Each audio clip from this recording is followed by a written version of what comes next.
Jūsų dėmesio siūlom štai tokią TMC Cancela TFK 225 kelmų frezą. Freza yra paviršinė, darbinis plotis 2,25 cm, sukomplektuota su turbo sankabom hidrauliniam. Todėl traktorius ir traktoriaus pavarų dėžė yra apsaugota nuo smūgių tenkančių nuo rotoriaus.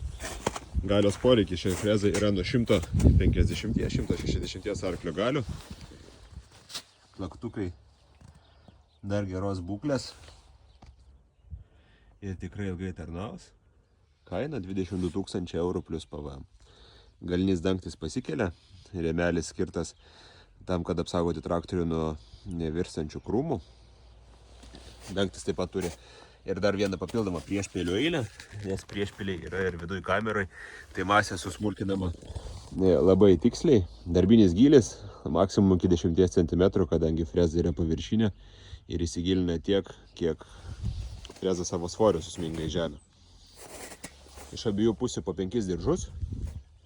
XPB tipo kontinentaliai stovi ir užtikrina puikų lauko išlyginimą ir masės sufrezavimą.